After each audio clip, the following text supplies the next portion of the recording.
What up, everybody? You're now tuned into the true definition of a sports fanatic. I'm your host, Brandon Lampley, back today with another live stream. Man, this week has been it's been a long week to say the least. You know, it seems like we've had a lot of long weeks the last 49 days, but it all has come crashing down to an end. With the Jaguars selecting Doug Peterson as head coach. We're gonna get into that first. We're not gonna bury the lead today. I will say this one word, Mr. Reid, when we talk about this, and then we see how you doing today. You can go into your soliloquy about it, but one word. Today's the word of the day. Just like Pee Wee Herman and Sesame Street. Word of the day, children, is dysfunction. That's the word of the day because that's what the Jaguars are. It's dysfunctional from the top to the bottom. I'm not blaming Balky no more. I'm not putting his name in my mouth, speaking disparaging this man because this is not a Balky issue per se. This is a Shad Khan thing. It starts with him. It's been like this. 49 and 109, 42 and 119. That's way before Balky got here. It's Shad Khan, people. Yeah, I don't think I could add any more to that. But I've been saying dysfunction for a long time. I said a dysfunctional season and a dysfunctional search, and What up, Kano? I mean, when you interviewed Doug Peterson, who was the first person you interviewed, I believe December 28th. I mean December 30th. And then you don't come back on a second interview until February the 1st.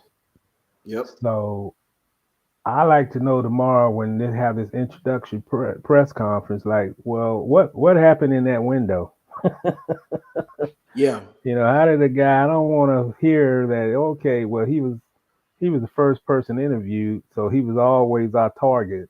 And then you have Byron Leftwich come in, and you basically negotiating a contract, and then something happens where whatever didn't get worked out couldn't get worked out, and then he drops from being the leading candidate to just a person in the mix until he basically dropped himself out of out of contention last night. But man, it's just so many.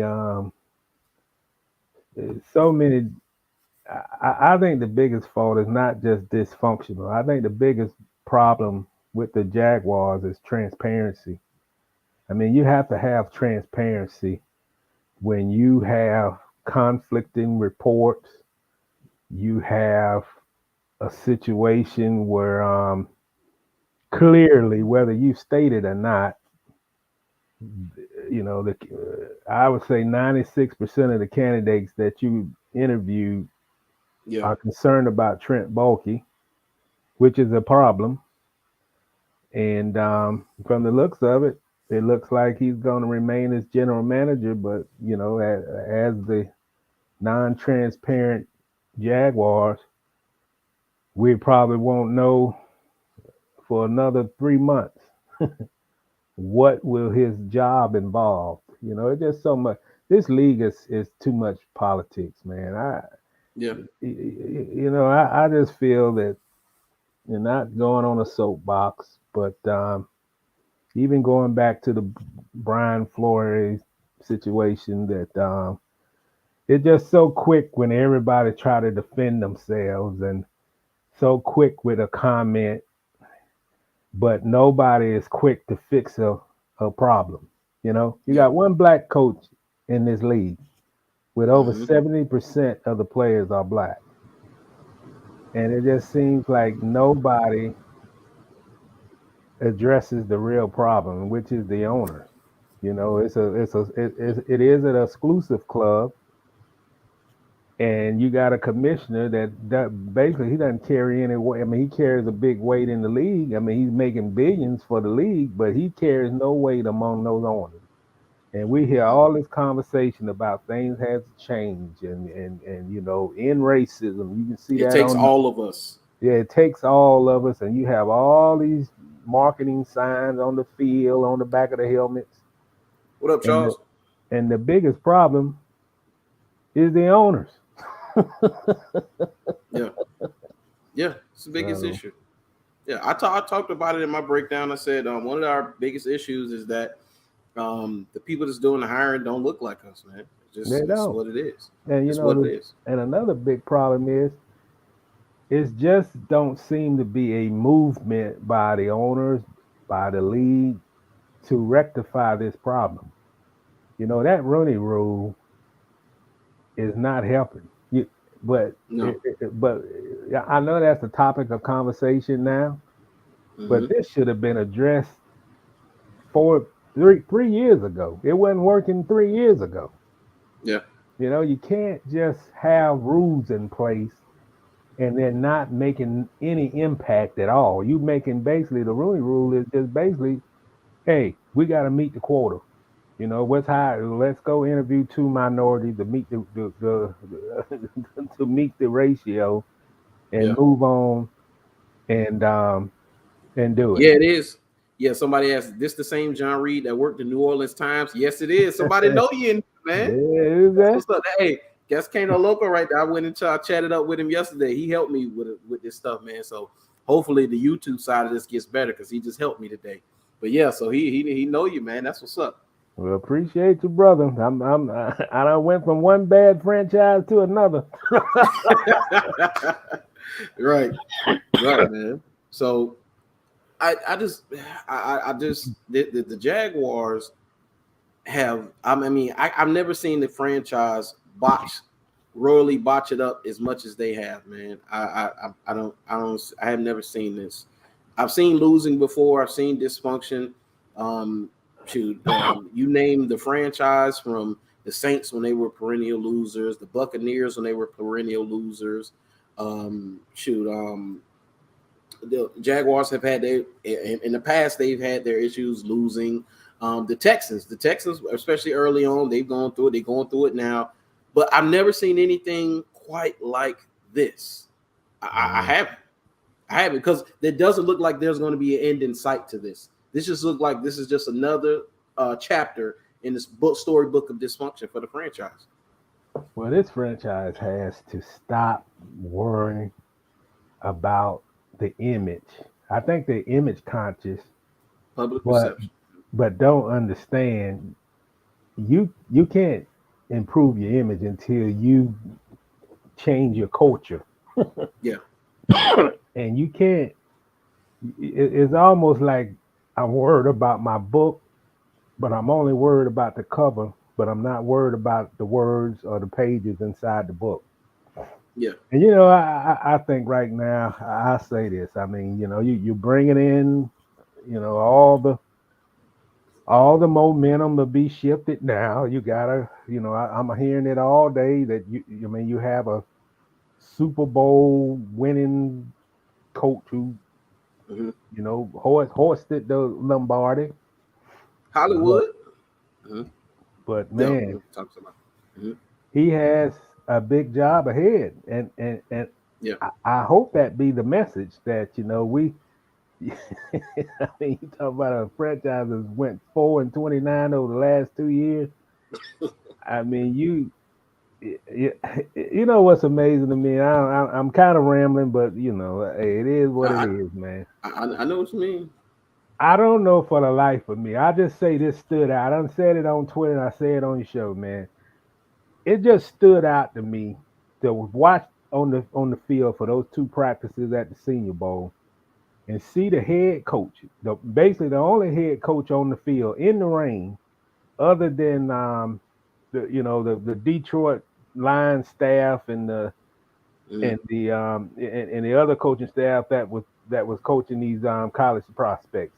But I'm looking on the field and I'm looking at Mike Tomlin. I mean, Mike Tomlin got to get a quarterback.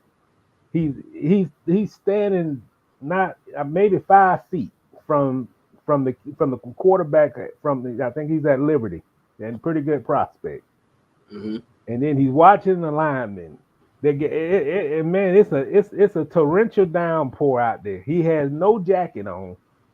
And he ain't about all that handshaking and hey, how you doing? They like it's the 4th of July barbecue, and you just seeing. He did a dope job. The guy is standing there doing what he has to do to scout these, and these ain't first rounders, but they are good prospects that can emerge to be first rounders when they go through this draft process. And then I'm looking around, I'm looking around the field. I see a guy with a Texans jacket on. I see the Dolphins got a group. I see the LSU ex football coach around everywhere on the field, and I'm looking. I don't see any Jaguar scouts on the field. So I have to take my binoculars, look up, and they're sitting 90 feet up in the press box. I mean, in the luxury boxes or whatever. And I'm saying to myself, this is the example of why the Steelers are where they are, why Mike Tomlin is what he is, and where this franchise at. You know, I mean, it ain't got nothing to do with they didn't have a coach at that time.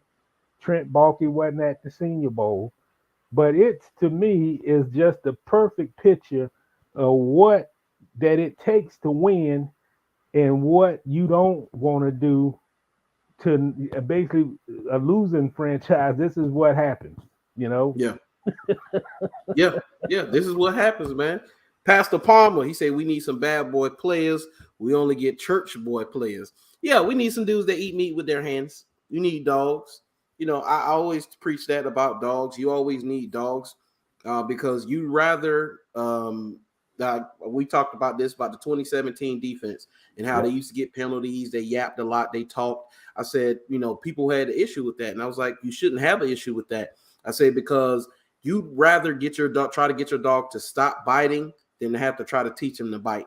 It's two totally different things. It's one of those things you either have it or you don't. So yeah, for sure. Cannon Logo say they scared to get dirty if they was 90 feet up. Yeah, Mike Tomlin is out in the rain, no jacket, no poncho, and he watching practice and he watching these players. He's getting a feel for them. He's talking to them. He's seeing how they operate. And like, because you already know, Bill Belichick does the same thing. He's right there on the field. On the field. And I've seen him on the field at the Gators Pro Day. That he's on the field, talking to the coaches, talking to the players. And then you got like this. So to me, the Jaguars act like they man, they act like they done won 6 Super Bowls. I mean, that's to me, that's sometimes how they carry themselves outside, you know, like this situation at the Senior Bowl. You know, it's like if there's one team and they got the number 1 overall pick that they could trade down, and you got some of these prospects that's, you know, you're talking about late first round, maybe second, third, some fourth, and you got, I think they got 11 picks. This is where you earn your grade in the draft. These middle round picks are these bloomers that could be, you know, hey, they ain't talked about those diamond in the rough players. This is they're at the Senior Bowl. And these guys up there like they drinking cocktails and watching the practice like fans or something. Like they can't get dirty, they don't want to get rained on, and you got guys having conversation with prospects, and I see none of that from these Jaguar scouts. Now I said, well, this is a perfect example of what a front office looked like run by Trent Baalke. So all in all, with all things said, all things done, and all things considered, regardless of the dysfunction, the incompetence, and whatnot, okay, you have your head coach now. I haven't heard any more on Rick Spielman and if he's going to be a part of the organization. I keep hearing rumors that they're trying to get something done, maybe. And if he does come, he'll be above Baalke, and Baalke have to answer to him. So if that's the case, then I sign me up. Go ahead, sign it up for that, because Spielman can build a team. But with all that said, if they can get Spielman on and Doug Peterson's coming in, I think that this is good for Trevor ultimately because of Doug Peterson. I think that you got this right because you got a great person to mold Trevor Lawrence. And you got a guy who's been there. He knows what it is. Clay Harbor, Darren Sproles, a bunch of Eagles players have come out and said that they loved playing for Doug Peterson. He never lost the locker room, they said. And when he was in Philly, he just had issues with management, I guess. And I was listening to a guy. He said that Peterson is not disliked in Philly. They say the fans absolutely love Doug Peterson. Yeah. So I think he can be successful here, but will the stink of the Jaguars infect him too? Well, Brandon, I mean, I commend them for, getting a guy that's been that's done this before. Yeah. I commend them on that. I don't commend them on how this search was run. I mean, it was dysfunctional. There's not transparency. I don't like how a guy can go from being the leading candidate to well, he's not going to dictate terms to us because he's only been assistant coach in this league for 5 years. I don't agree with that. No. But I think under the circumstances, when you look at the circus that went on last season with a coach who was basically, he was above his head, and Urban Meyer, he didn't know the functions of the NFL game. And I think, and I say this, man, and I'm just projecting, but I really feel a guy like Doug Peterson can offset the inability of Trent Baalke. If you look at those teams in Philadelphia, particularly their offensive line they had a great offensive line. The defensive line was great. Mm-hmm. They had great receivers, had speed that can get open. I mean, I think a guy like Doug Peterson knows what it takes to have to getting that roster to the point that he's not going to be denied, mm-hmm. put it this way, of not getting the right type of talent. I think his input to the ownership is going to outweigh anything that Trent Baalke does. But I also say this. They need a guy like Spielman. They need an overseer who's done it. And an overseer won't be compromised by basically a GM who's a poor talent evaluator, Yeah. When I was in New Orleans, a lot of times these franchises will say, one of the things about sports that don't get put out in public consumption, a lot of times the GM, the general manager and the head coach butt heads a lot. It's not it's almost be like a tit-tat with your brother, mm-hmm. but you don't take it personal. But a coach is always going to request, we need to get this certain player. We need to get this. We need more of this. We need more speed. We need edge rushers. And then that GM come back, say, I don't know if we're going to be able to do this. We got to watch the cap. We can't give this player up to get this player up. So, it's going to be wiggle room either way. And that's why I always think it's good to have that third guy who can break the tie. Yes. But have a third guy who don't want to coach. I like Coughlin. Coughlin wanted to coach. And you got to have a third guy who's been around in that job and has a track record of great talent evaluation. Spielman. And when you look at that Minnesota roster, the Delvin Cook, great.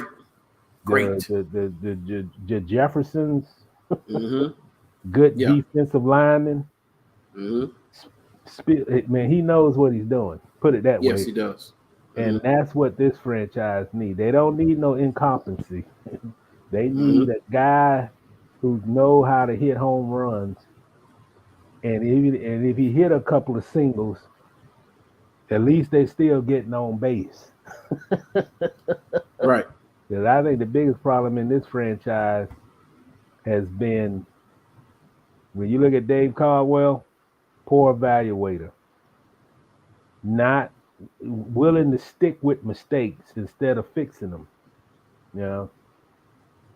And I blame this on Doug Marrone a little bit and on Urban Meyer, not having the right assistant coaches to make the fit. Like, you got to have a fit with a team. You got to have all the pieces in. It can't be all this. Okay, well I got to get my guy and all this. You know. I mean, you got to know who you got to get the right fit, and everybody got to be on the same page. You know, I thought Urban Meyer's staff, you had a bunch of college coaches mixed in with pro coaches, and that right there tells you right there that there's already going to be a clash, because the pro guy is going to say, I know more than this college guy. The college guy going to say, these guys don't know nothing. I mean, I know more than they know, and they're trying to tell me to do this. So from the start, that staff didn't have harmony at all, especially at the wide receiver. That's wide receiver. Yeah. So I think a guy like Doug Peterson, you know, he was in a situation in Philadelphia where basically the owner and management hired his assistants. You know? But was particularly hired his coordinators. So Kano Local Sports, and there's always a diamond in the rough, and the right person can spot one. Because he was talking about them being on the field, and that is true. Because you think about Aaron Rodgers. Everybody would agree Aaron Rodgers is one of the greatest throwers of the football to ever do it. However you want to slice it, he's one of the greatest to ever do it. Coming out of high school, he had 0 stars. And Tedford, old coach for the Cal Bears, he went to the community college that Aaron Rodgers was at to scout a receiver, and he was going to offer him a scholarship. He went to go see him. He saw Aaron because Aaron was the one throwing the football to the receiver. And as soon as he saw him throwing, he told the coach of the community college, he said, that dude is going to play in the NFL one day. And they offered Aaron a scholarship that day. Now, what if he's like, what if the coach is like, you're like, I'll send somebody else out there. You know, you go see this receiver. No, the head coach went, and he was able to spot that talent. You send an assistant or a scout, you know, they may not see what he saw in Aaron Rodgers. That's why Mike Tomlin is hands-on. Bill Belichick is hands-on, you know. So, I mean, but, you know, that's the way the Pittsburgh still has been at. You know, they found John Stallworth like a Hall of Fame receiver, basically found him by accident. They were looking at somebody, I think they were looking at a defensive lineman. I don't know which one of those guys went to the same school as John Stallworth. And the scout, he was a brother. And he, you know, and I remember one time they had him on television. He said, when you scout and you go places, you don't just check the one box for the person that you came to see. You gotta see everything. And hopefully that'll be the philosophy with the Jaguars. Because I tell you what, boy, I was shocked that they didn't have no engagement. Now they did talk to one tight end, because I asked him, I said, have you spoken to the Jaguars and the tight end? He's a kid from Coastal Carolina, Lively, I think that's his last name. Said he had, you know, he met with a couple of people from the Jaguars. He's pretty good. You know, he's probably about a 3rd round pick. Is that the one? He's like 6'6", got the long black curly hair. Yeah. I know exactly who you're talking about. Yeah, I saw him on Twitter. Yeah, he runs like a receiver. Yeah. I've heard good things about him. But as far all in all, I think Doug Peterson is a great hire. Even though he was the first coach that they interviewed, it shouldn't have taken you 49 days to get to this point. I understand that Leftwich was a bit of a roadblock because he didn't want to work with Balky, and you was trying to. They tried their best to get around it, and they did. They went back to Peterson, but it took candidate after candidate to basically was like, you know what, I'm going elsewhere. You know, Yeah. Eberflus, Hackett, you name it. These guys went other places. And to Kevin O'Connell. Remember, they requested this talk to Kevin O'Connell, and he was like, "Nah, I'm going to Minnesota, dog. Sorry." Yeah. You know. So, yeah, but they have their own self default for that, because if you was interested in Kevin O'Connell, then you should have did it during the 2-week window, like Minnesota, like Houston. mm-hmm. So you've been able to talk to him during the dead week of the last week, you know, that they could have spoke to him, or at least for the second time.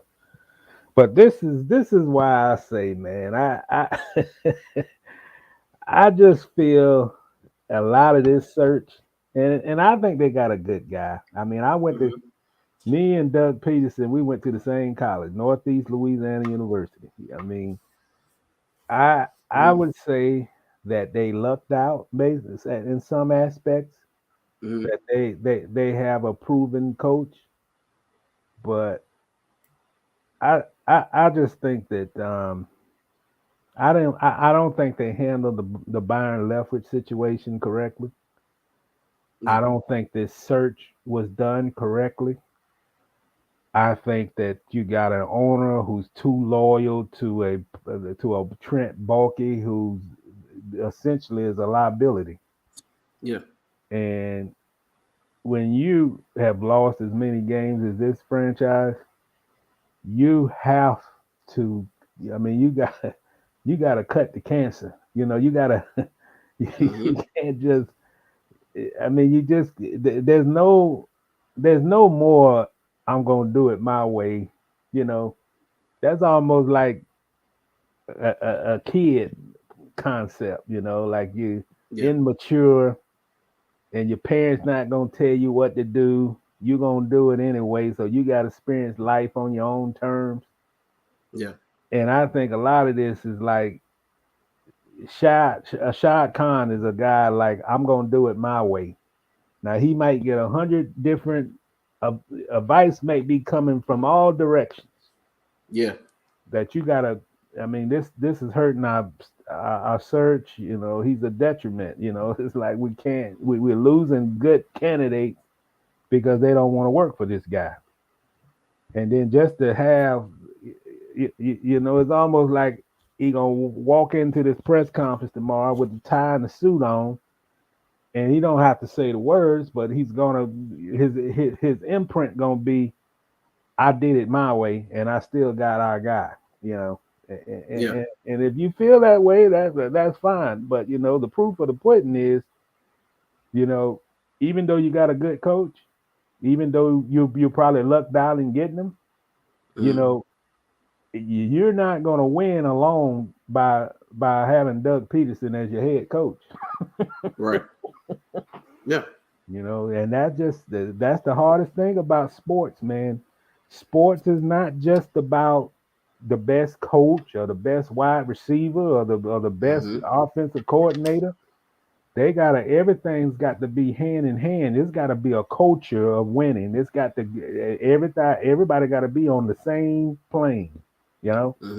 Yeah. And this, for whatever reason, like you said, the record since he's been on, what, they're 42 and 119. Yeah. You know, one thing else about sports, it doesn't lie. These records don't lie. So what?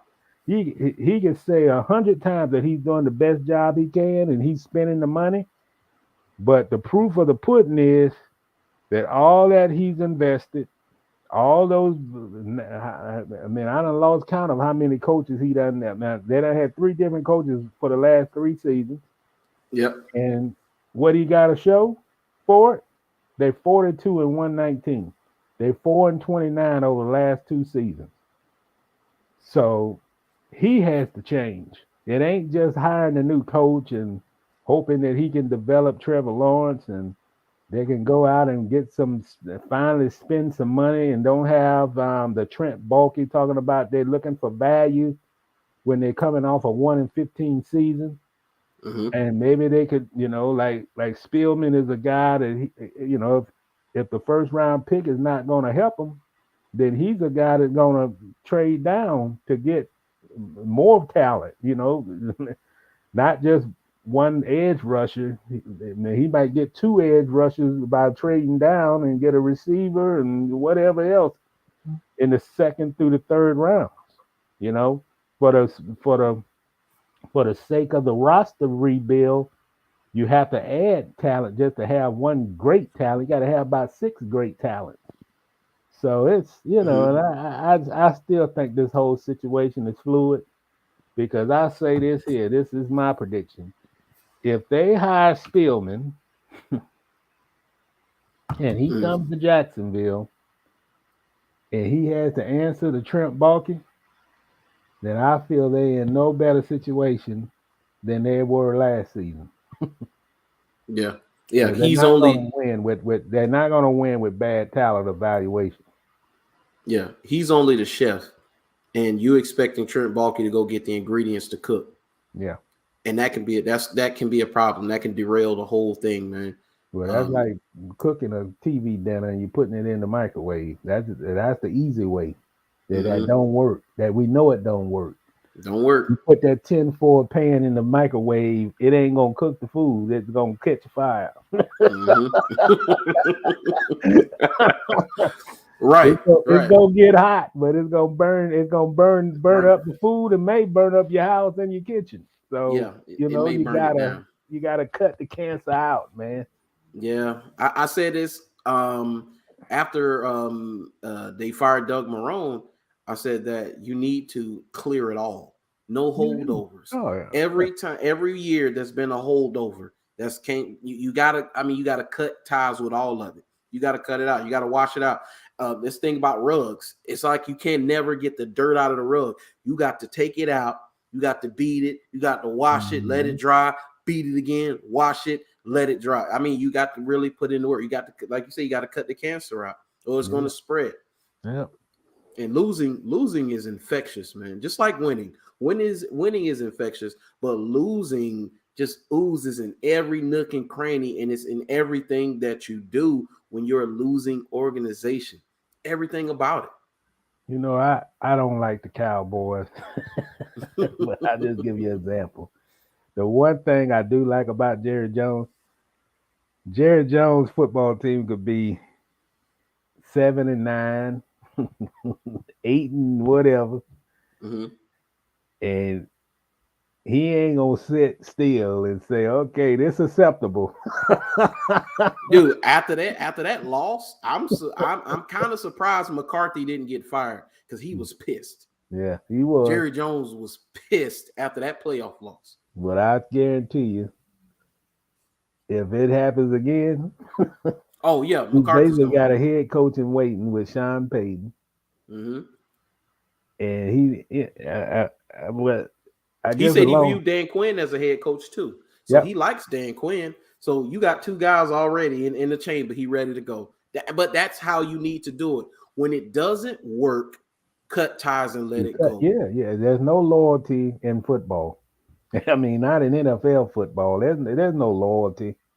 You know, they don't care about how good the person's character is and all that. If he can't get off the edge and get the sack, then he is of no service to that team. And then that's just reality of what it is, man. Yeah. And you got to have an owner in Jacksonville, because I'm calling them out. You got to have an owner in Jacksonville that don't run this business like he runs the bumper business. You can't run your football program like that, man. When you see mistakes, you cut the mistakes out. And you got to start putting up signs around TIAA and the inside that facility and the one that they're building and whatever. And you got to show some Lombardi trophies or something. You got to have some type of reflection of this is the prize. You know, been around there since 2017. It is like, I don't see anything to be we live in a world of self-motivation, man. You know, you got to have some, you got to have some visuals. You got to have statements. You got to have things to help you to meet that objective. You know, I mean, that's mentally is a whole lot of things go with mental focus. It ain't just well he's coming to work and he's focused. Man, you gotta have subliminal. I mean, you gotta have pictures. You gotta have all that, so they'll see it every day what that prize is. Yeah. And I've said this on your show before. I say this franchise never talks about the Super Bowl. Never. Yeah, they haven't They heard talk it. about playoffs. They talk about winning season, but they never talk about Super Bowl. They talk about hosting another one though. I have heard that. That's Yeah. only talk, not Yeah. winning, not getting to, but hosting. You want to host another Super Bowl? I'd rather play in it. Yeah. Well, I think most of the players would too. I Yeah. like to know how many times the Super Bowl was brought up during the Rams season this year. I'm sure it was at training camp. Their first meeting, they posted on the door, "Road to the Super Bowl," because it's in LA. So they say, "Hey, the road to the Super Bowl goes through us." That's the mentality we need to have this year. It went through it. That's how they did it this year. It goes through us because it's in our backyard. Tampa felt the same way last year, I'm sure. You know, but you know something else that bothers me this week, man. I just hate to hear, and I don't know, it might be even radio announcers. I just hate to hear when people say, and I go back to this Byron Leftwich situation. yeah, So when you go public and say that a guy has come through the ranks, you know, he done went to two organizations. He's been a quarterbacks coach and he's been an offensive coordinator. And you tell me that he doesn't have in that window that he's been under in 5 years, that's not enough of a window to become a head coach, then I have a problem with that. Because the Rams offensive coordinator, I don't believe he has that amount of experience, the same amount of experience as Leftwich. and he wasn't a player. And wasn't a player. You know, you have to add the player experience in it also. Yeah. And I think this is the stuff that goes on that a lot of black candidates don't get these jobs because they're being over scrutinized. You know, it's like, I mean, you're not going to tell me the enemy is not ready. You know, I done heard all that last year. Well, he doesn't call the plays. Okay, well, there's been many others don't exactly call the plays, and they out there got head coaching jobs.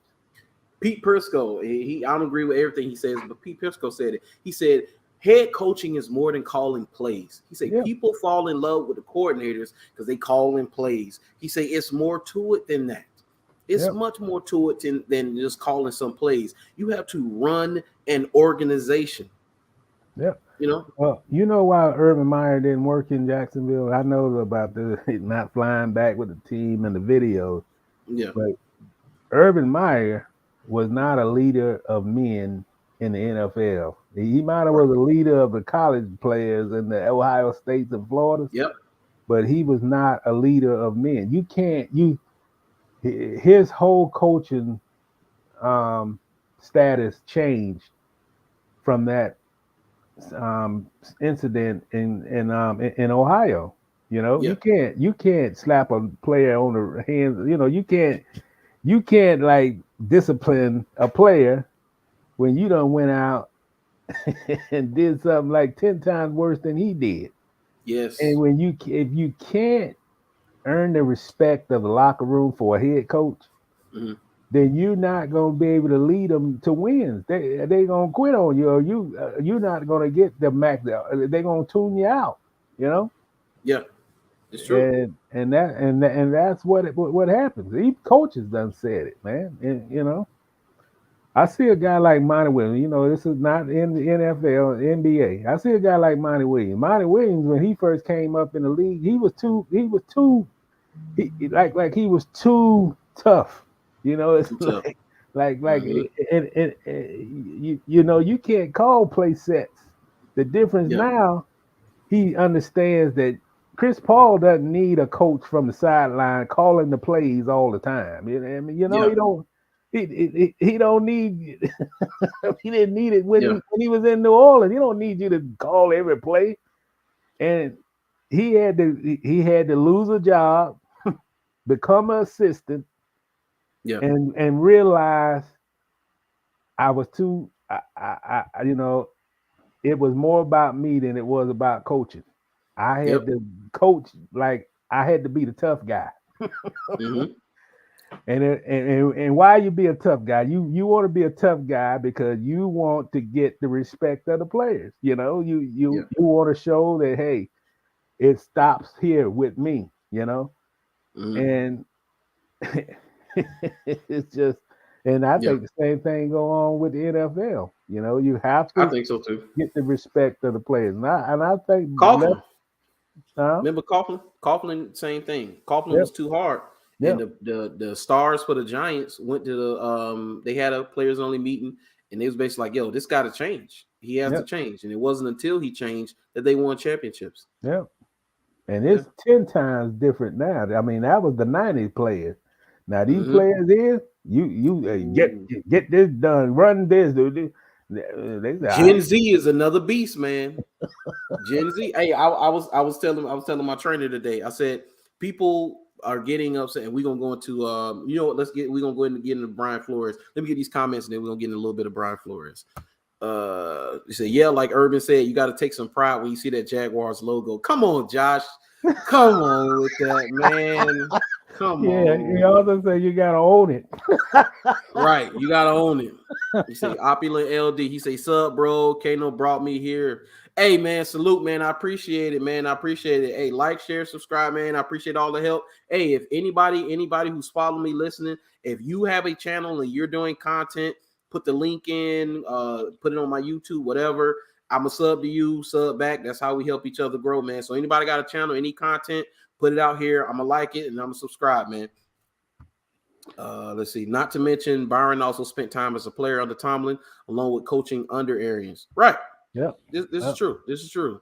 And then Ness goes, oh, what's up, Ness? Ness joined the party. What's going on, man? Oh, before we get to Flores real quick, Jakar, he in Facebook jail, so he messaged me. He say, ask him, is it anybody he's seen at the Senior Bowl that you like that caught your eye?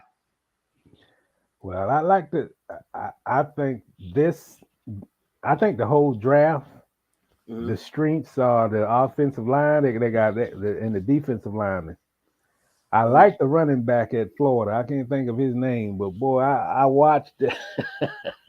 Oh yeah, I'm hold on. I know what I you're watched talking that about. drill, man, where they would literally like pull him out of the group and say, "Hey, get on out there."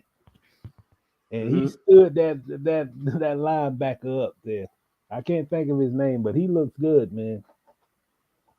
Okay. I think I know who you're talking about. Let's see. Let me make sure I got it right. So carry majority load. But Malik Davis. I think it's Gaines. He's from Florida. Got Damian Pierce. DeMarcus Bowman, Naquan Wright. It might be it's Pierce. Pierce. That's who it was, number 27. Damian Pierce. Yeah. I think the best guy that I saw in the whole out of all, just that. Josh put it up there. Yeah, Damian Pierce. Yeah. Yeah, he was a dog. He's a dog. Yeah, he was a dog. Where is he projected to go? He'd probably be like a 4th round pick, So somebody might get them a gym. He can definitely pass block. Uses his legs. I mean, he won that 1-on-1 battle.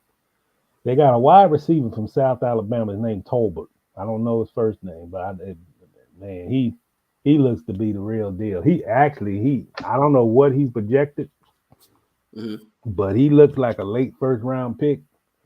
But he's the best receiver that I saw in this group. Great hands, run his routes, man. He put a move on the Georgia cornerback. He dipped in and dipped out.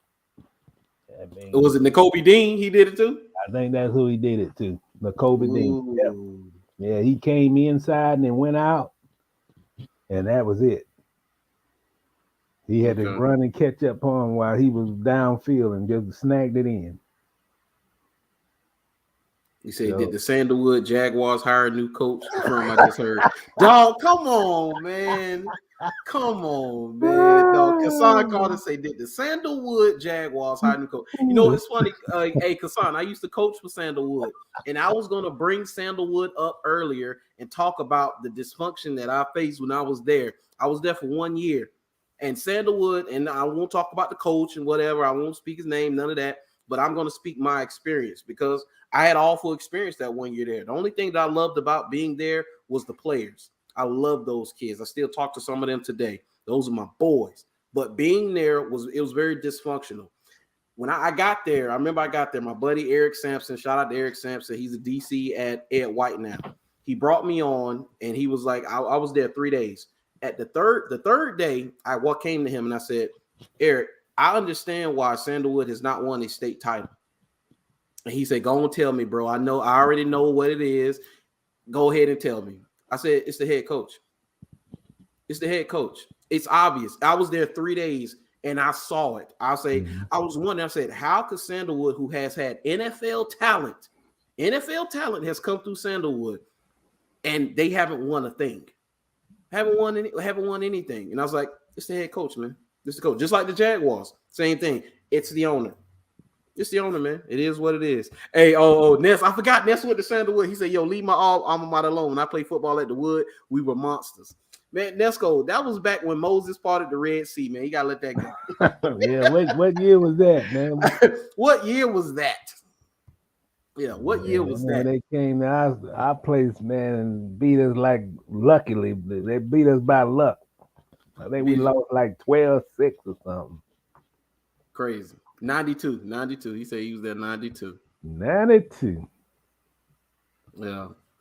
All right. So, what was it? Oh, Flores. So let's get into Flores. So I talked about it, and I've seen a couple different perspectives on it. One that I did see that was interesting to me, and I like to listen to both sides. Hold on. Where are we at? Oh, my bad.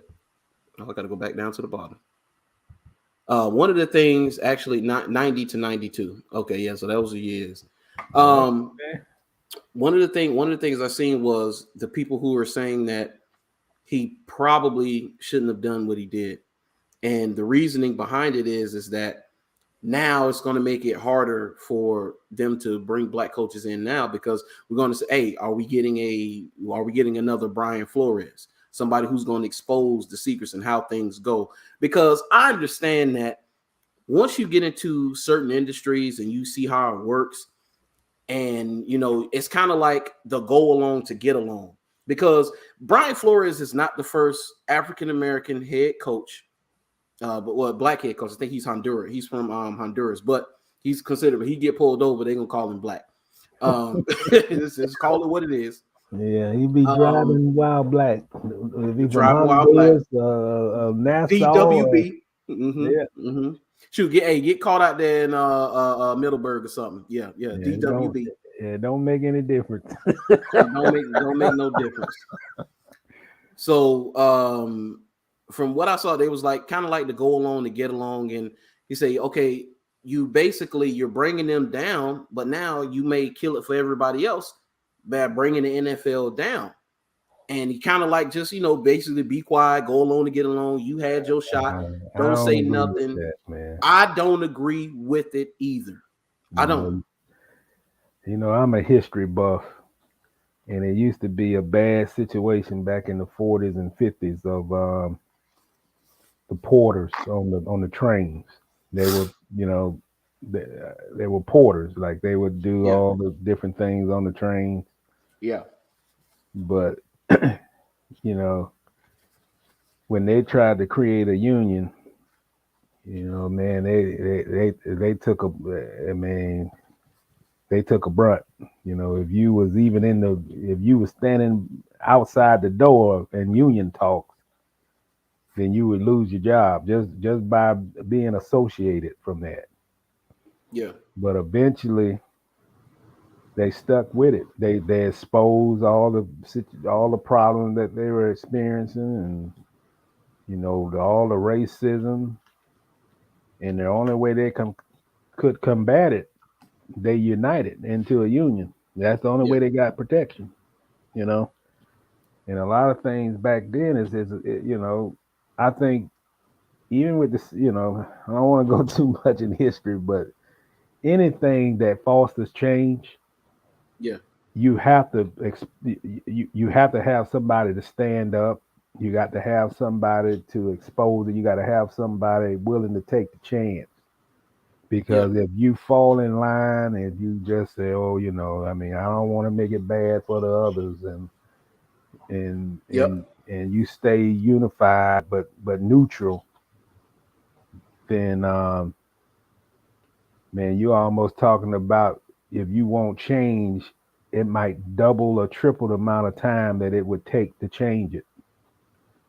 So you look at a guy like Brian Flores. I mean, you look at his situation, and he would be the best example to be the fighter because he's coming off 2 seasons where he won. He had winning seasons, even though they didn't make the playoffs.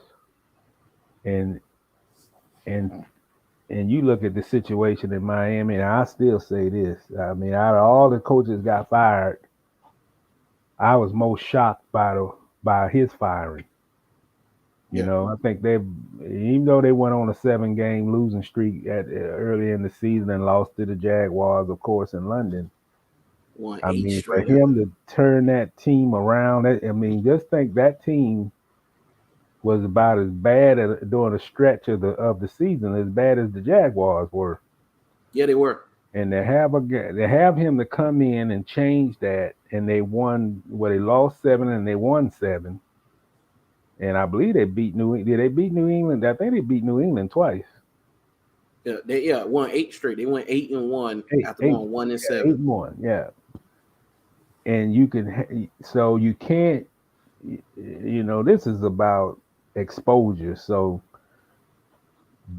the other establishment can't come back and say, well, he didn't win.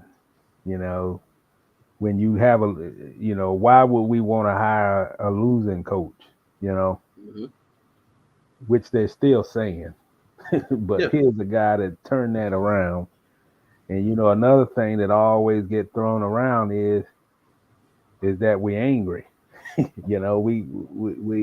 did paint him as an angry black man. We're angry. We can't get along with anybody.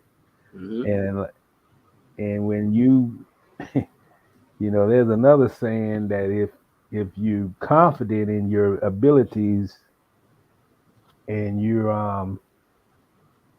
and you kind of show it, like I take care of this right now, something like that. They perceive that as being arrogant. Yep. And believe me, brother, I can tell you have to be arrogant in this world, because if you don't, you get bit up and chewed on and tossed aside. So you got to have inner strength. And I commend the guy for doing what he's doing. I mean, he's gonna take a fall. I mean, he's gonna take a hit. He's still a candidate with the Texans. That's the only one left. Yeah. But I will be careful about that. Him and the Texans, because, and you can speak to this and tell me what you think about this. The Texans giving him a job kills his case. I think it effectively kills this case. The only thing that it'll keep up is the whole incentivized to tank. That's not going anywhere. That ain't going anywhere, because other coaches coming out about that. It happens everywhere, though. This is the thing with tanking. Tanking happens in just about every league, probably, especially the NBA, especially NFL. They put themselves strategically in position to get certain players. LeBron James is coming out. The Cavaliers was like, yo, we getting LeBron James. Tank. I'm sure they told the coach, hey, you ain't winning nothing. They stripped the team. We ain't winning nothing. We want LeBron James. And in the NBA, it's a toss-up because they have the lottery. I don't think the lottery solves this problem for the NFL, because teams are still going to tank to get players. It's a thin quarterback class this year, but next year it's supposed to be robust. So our team's going to be incentivized to tank, because it's obvious you need a quarterback to succeed in this league. Best way to get one is to suck and get a high draft pick. Yeah. Just what it is. Yeah. Just what it is. But another thing, Brandon, we're right now in 2022. You know, if you go back to your parents, literally we experience the same thing that they're experiencing when relating to the NFL. So if you have a kid, I have a kid, you know, that's the thing we have to think about. Like, you know, there's no way in the world that the NFL in 2022 should have only one black head coach. Yeah. And be honest, that one black head coach, you know, he had some struggles this year, and there was questions being directed to him. Would he consider? Was he at that time thinking about taking a college job? Right. Which is why he went off. Why he went off. Mm-hmm. So I think the like I said earlier, I think every bad situation that need to be corrected, you have to expose it. I think he's doing that, and it's not about the lawsuit. I mean, it's about the attention that the lawsuit is creating. It's about him going on Good Morning America and different ESPN, that morning show on ESPN, and it's him sending the message that this is not right. You know. Yeah. You know, and I even go back to the Jaguar situation. I mean, you can't argue that Doug Peterson is a good coach. You know, you can't argue that out of all the applicants, you know, he might have been the most qualified. I don't know. I'm not saying that, but you know, he's out of the list of candidates. He's probably the only one that won a Super Bowl. Yeah. But what I have a problem with is that, and this is what's being said. This is what was said on NFL Network. It was said by reporters. It was said by even in the Senior Bowl from people that I spoke to, like work in the league, that you know he doesn't have enough experience to come in and dictate terms. You know, I mean, 5 years doesn't give him the right to come in and say, I want my own general manager. Right. And I think that's problematic. I think if you're going to hire somebody, they should have the liberty, I won't say the right, the liberty, which is their own way they feel of how they're going to be successful. Mm-hmm. That they should have the liberty, if you're being asked the question, that you responding to that question, that how could you make us successful? And he comes back and say, I'm concerned about the roster situation right now with the Jaguars, and I trust somebody that I worked with previously, and I would feel more comfortable if I took this job. I would want to have that comfortability that I got somebody in that's in charge of the roster, that I trust. And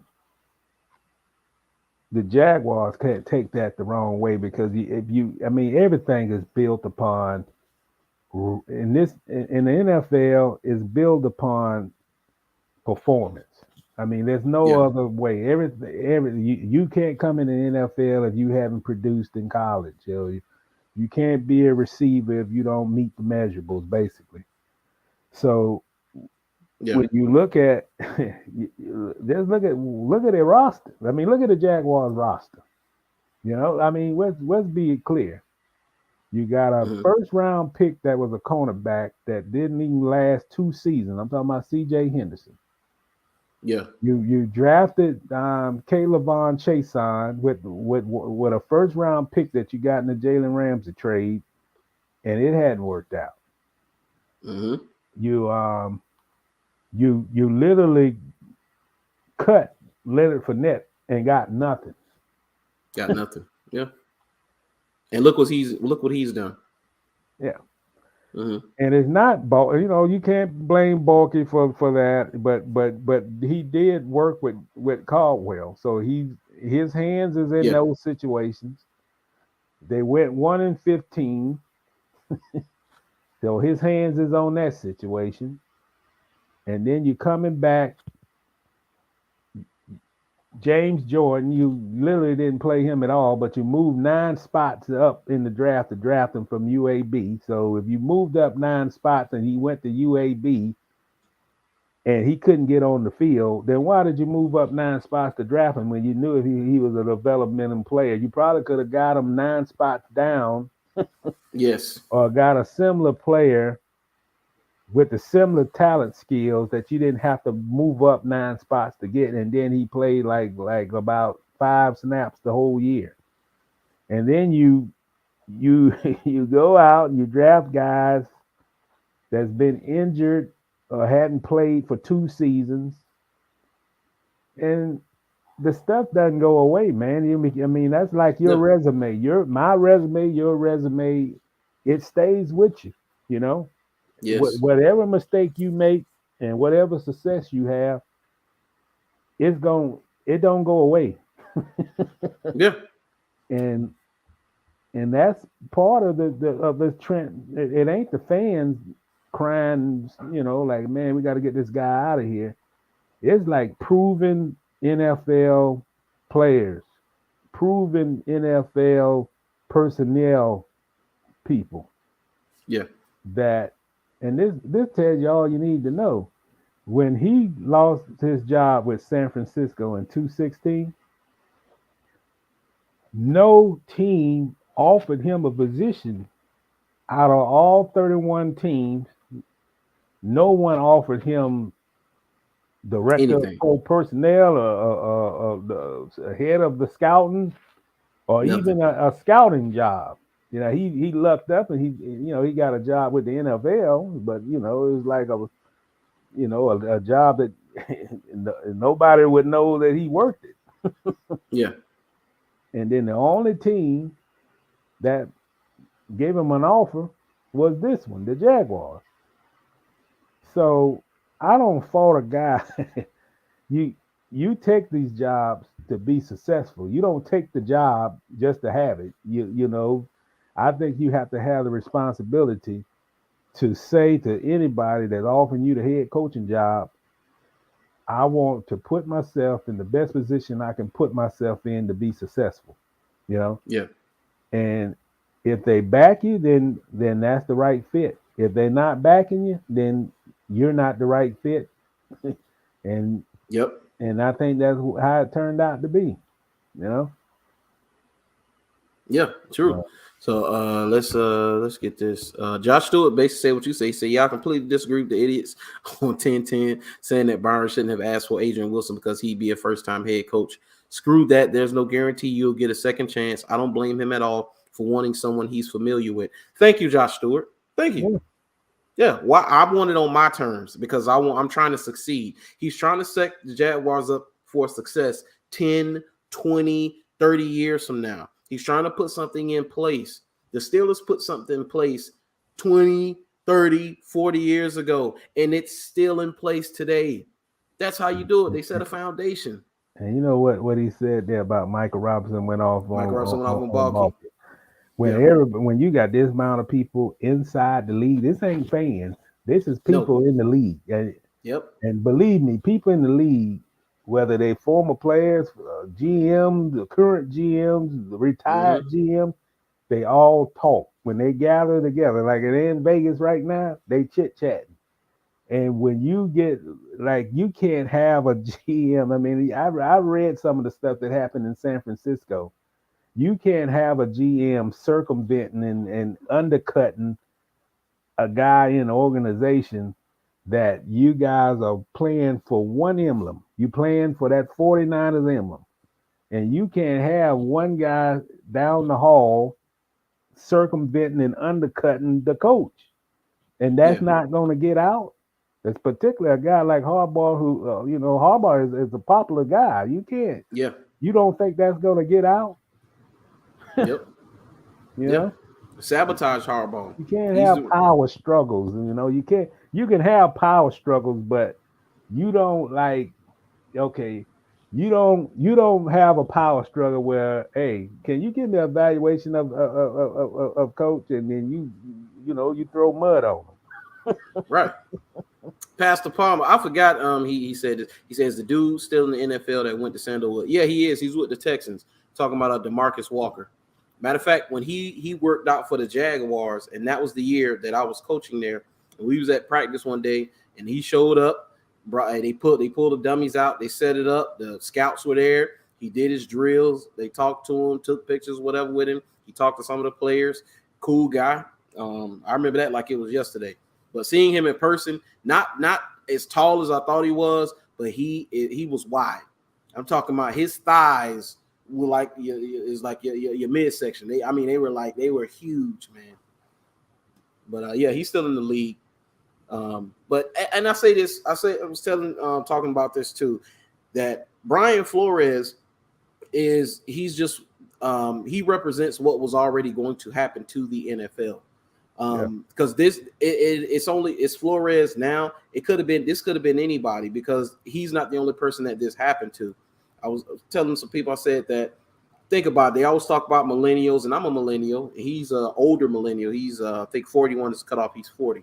And how about emotional we are? And I heard some black men call him emotional. To my, oh, you crying because you got fired. You lost. Go sit back, lick your wounds. Don't try to take the cover off everything. I think those dudes are scary. Those are the go along to get along. But one of the things, if you have integrity, he said that I'm a coach. I got paid to win games. He said, I cannot lose and tank because of my staff and the players. How can I, every day I'm preaching Super Bowl, we trying to go to the playoffs, we want to win, and you want to lose? He said, I can't do that. So I told him, I said, hey, a millennial has took the cover off this thing. I said, imagine what Gen Z is going to do to the NFL. Because this is automatically, this is the NFL's fault. All of this they're going through right now is their fault. You know why? Because they placated and they listened to the woke Twitter mob and the social justice warriors and tried to be inclusive, and they did things for optics. So you did things for optics, but you weren't honest about what it really was. It was an empty gesture. So now that people are finding out it was empty gestures, they calling it out. You should have never did in the first place. But they should call it out, because if you go back to when players was kneeling. I mean, the commissioner basically sided with Trump that, well, we got to change this. Yeah. And then it went to a 360-degree turn to now that, but I always say, man, you got to show conviction. Just putting up signs and, a lot of things have happened in this country since the George Floyd situation. And this is the point in time. This is when you find out now and next year who really is in it for the right reason and who in it just to, we better follow along. We don't want to have pickets, or we don't want to lose business. So right now is the time that if you really for social justice and you really feel strongly that the world has to change, and you still consistent with your actions and your message, and you still making that a point of emphasis, then you on board. You real. And then the folks that's you can't be in that. And just because time has passed, there's nobody else marching in the streets right now and all that. No rioting, no protests. Yeah, everything kind of cool, and you can go back to what it was before. That's you might as well don't even put anything on the field. And I feel strongly that the NFL, I mean, when you really look at things, the platform that the NFL has, and not just now, even back in time, their platform is tremendous. It's amazing what that NFL network can do, and how many people watches, and just the power of their message they get across around the world. And the same for the NBA. But you can't put in racism on your fields and Black Lives Matter and plead for social justice when you sitting back, your owners are sitting back, and literally there's no diversity in the coaching ranks.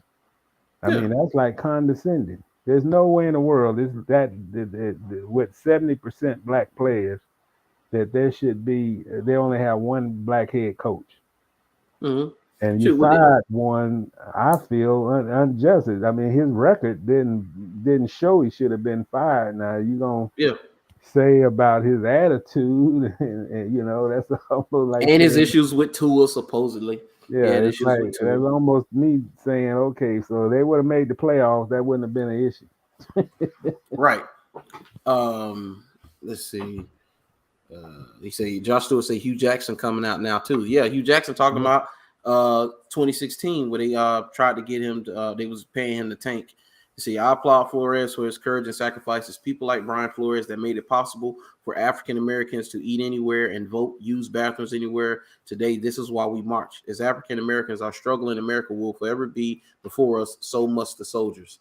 Yeah, it's an uphill battle, and you understand. You have those guys, those black people, who they're it is what it is type of people. They're like, well, that's just how it is. That's their league. That's whatever. But one thing you got to understand is that they don't have what they have without us. I don't think you got to know that part. The NBA, all of it, it doesn't move. Dude, who's watching 11 white dudes hit on another 11 white guys? It's not. They've had that before, and the game didn't take off until they incorporated black players. Same with basketball. Dude, you see them old images of them dudes, the nut hugging shorts, putting the ball through peach baskets. Ain't nobody watching that. No, they want the brothers coming in doing 360 reverse jams. That's what you want to see. Yeah, you're right. That's what people paid money to see too. Yeah. But I just think there's so much more the sports leagues can do when it comes to social issues.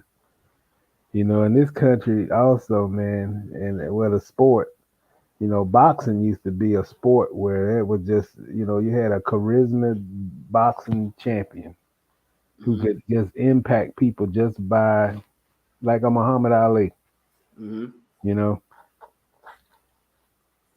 don't have that now. You don't have you don't have that voice who who wasn't tied to nothing.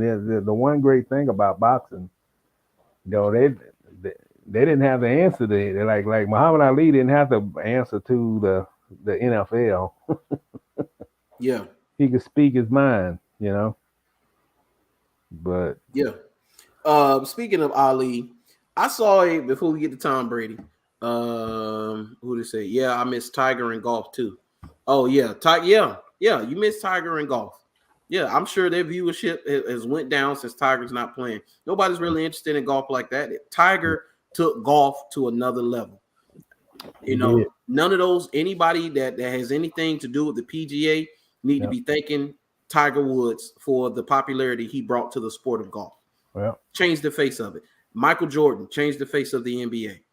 He was next in line. Same with LeBron James. He did the same thing. So, come on, man. Let's see. Oh, Sean Taylor, what's going on? You say passionate rectifies nothing. Without the brother sport, it's nothing, especially in football and basketball. It's so sad how far behind as a country. We're a sad thing, but not surprising, period. Yeah, man.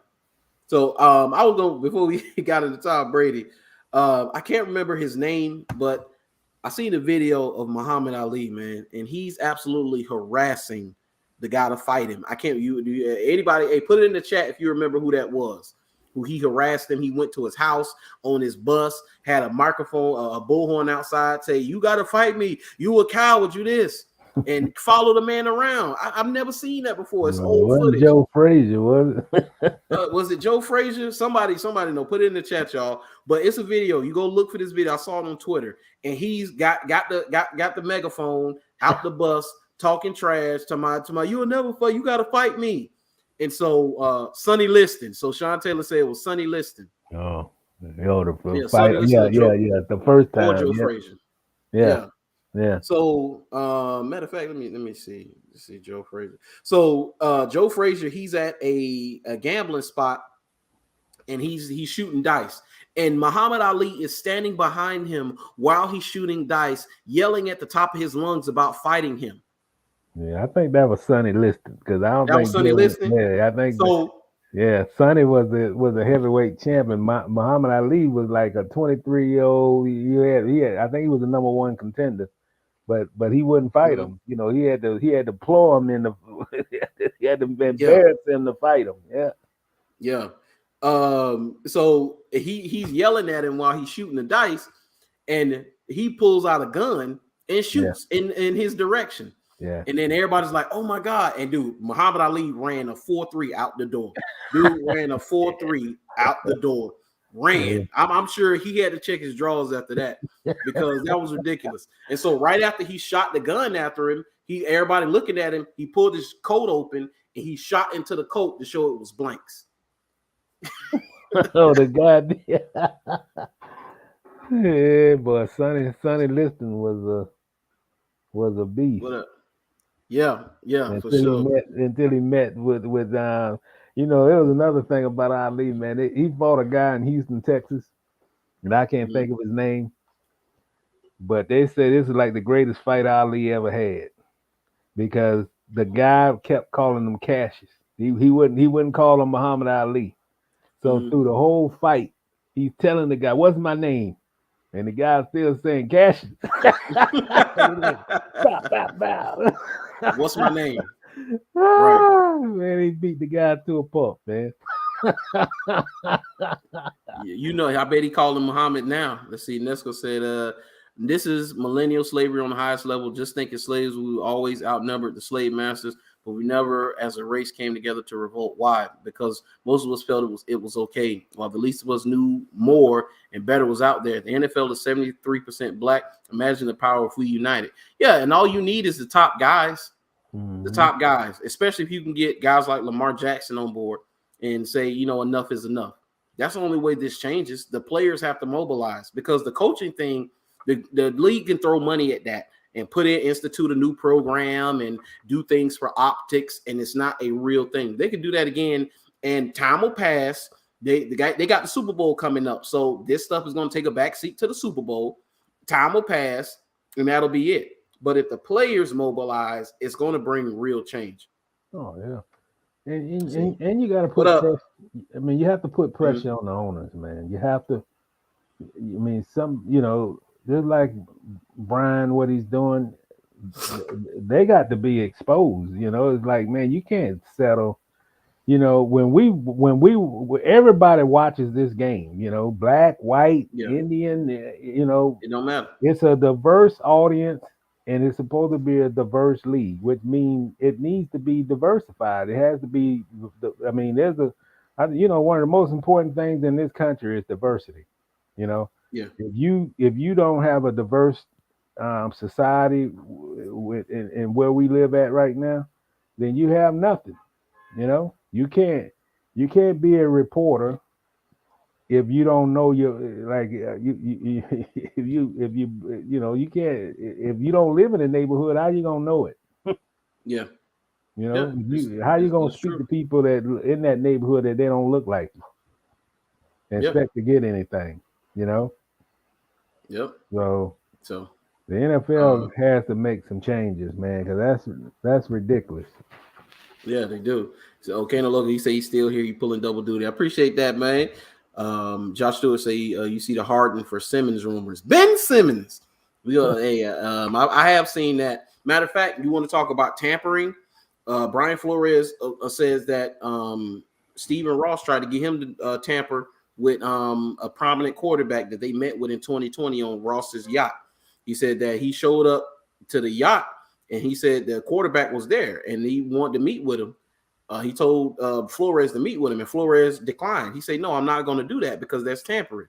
Shannon Sharp brought up a good point. He said that Flores is a smart guy. He knows that when it hits the fan, something goes wrong, and people always tell, so something goes wrong. He's the one that's going to get thrown overboard, not Stephen Ross, not the prominent quarterback. So you setting Flores up for failure by trying to get him to tamper. Now, I will say, in Stephen Ross's defense, I said this before, coaches play ball when it comes to tampering because it seemingly a lot of organizations do it. Daryl Morey right now is under investigation for that Harden for Simmons thing Josh Stewart was talking about. Did you hear about that, Josh Stewart? Daryl Morey's under investigation for tampering with James Harden about bringing him for Simmons. So it's something that happens. I mean, it just they do it. Magic had lunch with a player. He didn't realize he couldn't have lunch with him because his affiliation with the Lakers. So, I mean, it happens all the time. Players, coaches, GMs, they tamper all the time. Yeah. So, but man, let's get into our next subject, and then we're gonna rattle off these other ones. We got just a few other topics. We got to talk about Damon Arnett, man. You want to talk about stupidity? Then let's talk about him first. Then we get into Tom Brady. Damon Arnett, if you don't know, NBA owner who was stripped of his team. Who you talking about? You got to be talking about the Clippers. Talking about the Clippers owner. The Clippers owner, yeah. Talking about the Clippers owner. I can't remember his name. Save my life right now. But yeah, that's who you're talking about. Sterling, so Damon Arnett, Donald Sterling. Yeah. If you remember Damon Arnett was a first-round pick for the Raiders. I think he came from USC. Cornerback, very athletic kid, pretty good corner. And what lets you know he was a good corner, and first-round pick being tied to your name is worth gold, seemingly, in the NFL, just because you're a first-round pick. That's why Taven Bryan can play for another 10 years as the backup, because he got first-round pick attached to his name. But that's neither here nor there. But Damon Arnett had a chance to, because he got cut by the Raiders because he was on TikTok with a gun, using racial slurs, threatening people, acting a fool. So they cut him. He got another shot with the Chiefs. Right before they played the Bengals, they signed him to a reserve/future contract, and they were going to bring him on. And I think he would have been good for the Chiefs. That's a place he could have flourished. He could have turned into a top corner because he has the skill. First-round pick. What does he do? What do you think Damon Arnett did in the past couple of days? Because he's no longer a Chief. I'm just letting you know that right now. He's no longer a Chief. What do you think he did, people? I'm going to tell you what he did. So he pointed the gun at a valet, telling him to give me my keys. He pointed a semi-automatic pistol at the valet in Vegas and demanded his Mercedes SUV keys, yelling, "Give me my mother effing keys," according to the police report. Why? Why are you doing it? Police say it appears that Arnett gets irritated and starts yelling at the attendant. Said police say they viewed surveillance video from the casino, and the video shows Arnett took a handgun that was concealed from his pants and placed it in the driver's side interior door. He say it gets worse. Police say they found 3 bags of cocaine totaling 1.8 grams in his pocket. They asked Arnett about the powder. He told them it was ketamine. I don't know what that is, but not his. He said they also located 13.5 ounces appeared to be a marijuana. He says Damon admitted to having a large amount of pot in his car for personal consumption. My man, I'm at a loss, man. I'm at a loss. But this is why people like Damon Arnett, he's a Gen Zer. Guys like him is why the NFL was always going to have this day was coming for them, because Gen Z is different. I don't know if y'all got kids. People who got the kids, they know Gen Alpha coming right behind them. But the Gen Zers are different. They all in their feelings about any little thing, And they were going to take the top off this too. So millennials did it, but Gen Z was going to come. Gen Z is going to come in and they're going to finish the job. But it's been like that all through life, though, man. The next generation is different than the last generation. Take more chances, and I don't know. I say this about the young folks, man. The young folks just don't. They're not motivated by harsh talk and threats. You can't threaten these folks. No. they're shut down, and you gotta, it's almost to the point that you gotta speak to them with respect if you're gonna get anything out of it. Yeah. And I don't know in the long term, is that going to be a good thing or a bad thing? It ain't going to change the character. No, it's not. I've been around some of these players. I coached for 3 years, and I got to see them up close. And the one thing I gathered from them very quickly was they're very different from millennials, as millennials are different from Gen Xers. But with the Gen Zers, with the way they are now, man, that my way or the highway stuff does not work. Nah, I mean, where the world done changed too. A lot of times you just have to, the change from generations is based on how the world is. I mean, it's more of an automated world and more independence. You don't have to. If you want to figure something out, you don't even have to speak to like teaching. You don't have to wait till the next morning and go to the class and ask the teacher. I couldn't figure it out. You can Google it. You can go on YouTube. It's a generation that fend for themselves, and it's like you can't really, if you don't do it this way, then I don't, all that harsh talking and I mean, I at some point I would like to see, like, has the military changed their rules in yes. They have. I have. I got a couple buddies who are in the military. I talked to working at the college. I talked to kids who are in the military currently, and talk to people who were previously in it, and they talk about the differences today. And it's soft. Talk to any veteran who knows anything about the dealings of the military still to this day. They going soft, man. They got a thing in this system now where they got cards where a soldier can hold up a colored card and like if the guy's yelling at them, if their drill instructor yelling at them, said something they don't like, or they need to be dismissed, or can't do it, won't do it, they hold up this card and they get dismissed from whatever it is. And I said, what? Different, boy. Man, you mean to say the Sergeant Carters are gone? The drill sergeants they are gone? No more Sergeant Carters, huh?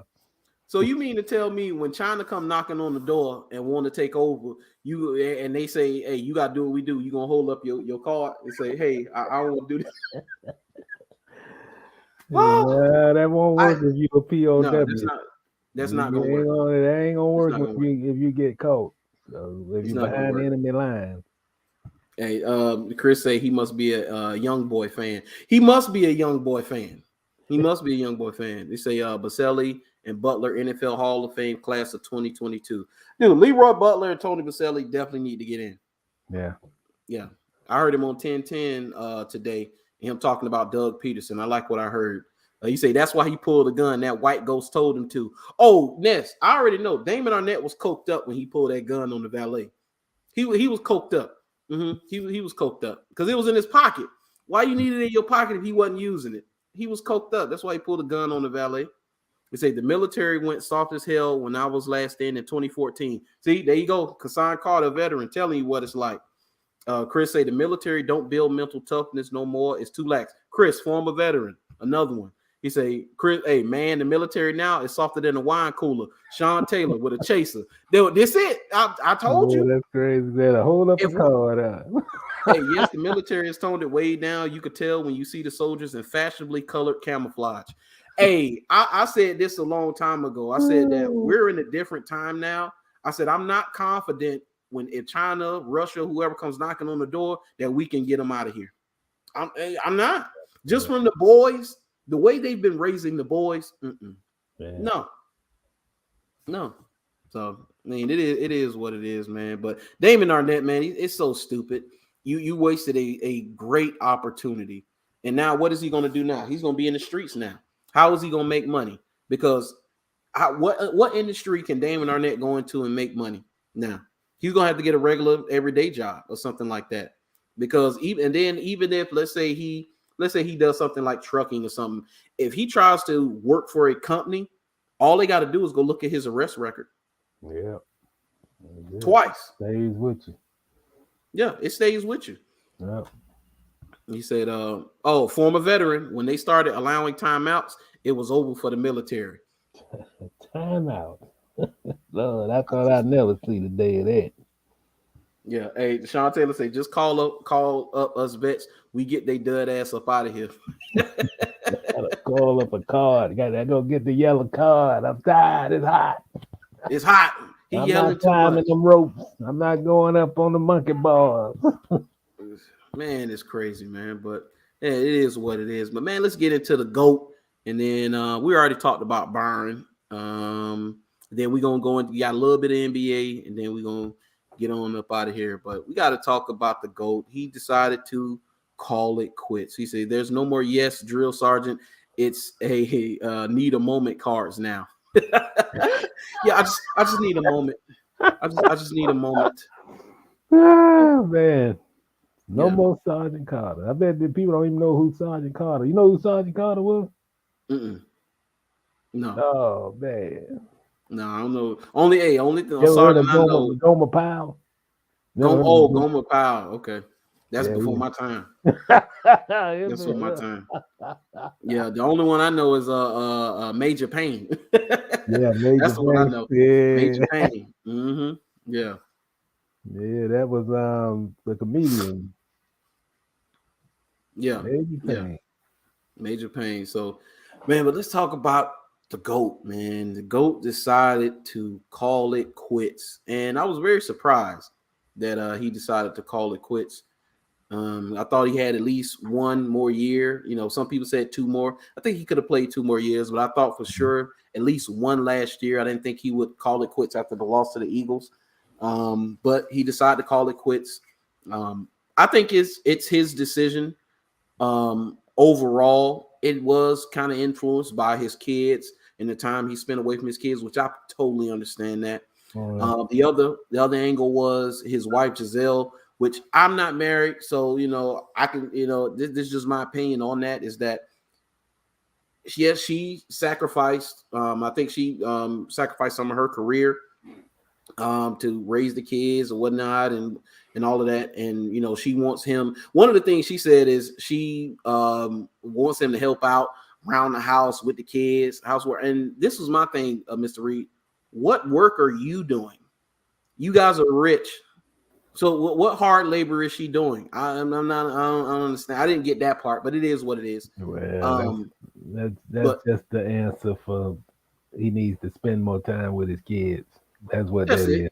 Yeah, and I'm fine with that. But I was telling a buddy of mine. I said that I would not. My decision to retire would be mine. Yeah. This is my decision, because if he did it for Giselle, and let's say, God forbid that they get a divorce and they break up, then I could have played. If he was gonna leave me anyway, I could have played. I could have played as long as I wanted to. But I think this was ultimately his decision. He said he didn't have what it takes to commit to another season. I mean, quarterback is probably one of the hardest positions in sports to play. Mm-hmm. They get all the praise and they get all the blame. That's the nature of their position. But one of the reasons they get the praise is because how tough it is to play that position. You have to stare down the barrel of Aaron Donald and deliver a pass. I don't know if you guys ever played quarterback, played it sandlot or whatever. I've never played quarterback except in the sandlot. And just playing it in the sandlot with a rush was hell. Hell trying to get the ball out when I got guys coming bearing down on me. So, he couldn't take that anymore. And he was like, you know what, I'm out. But we're talking about probably he's on the Mount Rushmore greatest athletes of all time. No question. Yeah, no question. I think you summed it up on that one, And I think, another thing, motivation. I mean, he's already won that Super Bowl when people say he wouldn't be able to do it in Tampa. So what's more the motivation, man? And I feel that Tampa Bay, I don't think they're gonna get back to the playoffs get back to the Super Bowl, even if they had them next year. Yeah. It was a nice run. I think the biggest motivation that he had going to Tampa proving that he can win a Super Bowl without Belichick, and he did it. Yeah, he did. And what is he? 44? Yeah, 44. 44 years old. But he's the GOAT, the greatest quarterback the league ever had. Just amazing that the talent that this guy had, man. Even the touchdown throw, I guess that'll go down to his last touchdown throw. Jalen talked about it. Yeah. He's talking about the last touchdown by the GOAT was on me. So man, I tell you what, boy, 6th round pick, 7 Super Bowl time? 7 Super Bowls. They went to 10. Did he go to 10? Yeah, he won 7. I think he went to 10. Yeah, he lost twice in the Super Bowl with Patriots. Against the Giants, and then he lost to the Eagles. So that's 10. Mm-hmm. Yeah, the Eagles and I was thinking about the Eagles in Jacksonville. No, not that Eagle. Yeah. Not the T.O. Eagles. No, not those Eagles.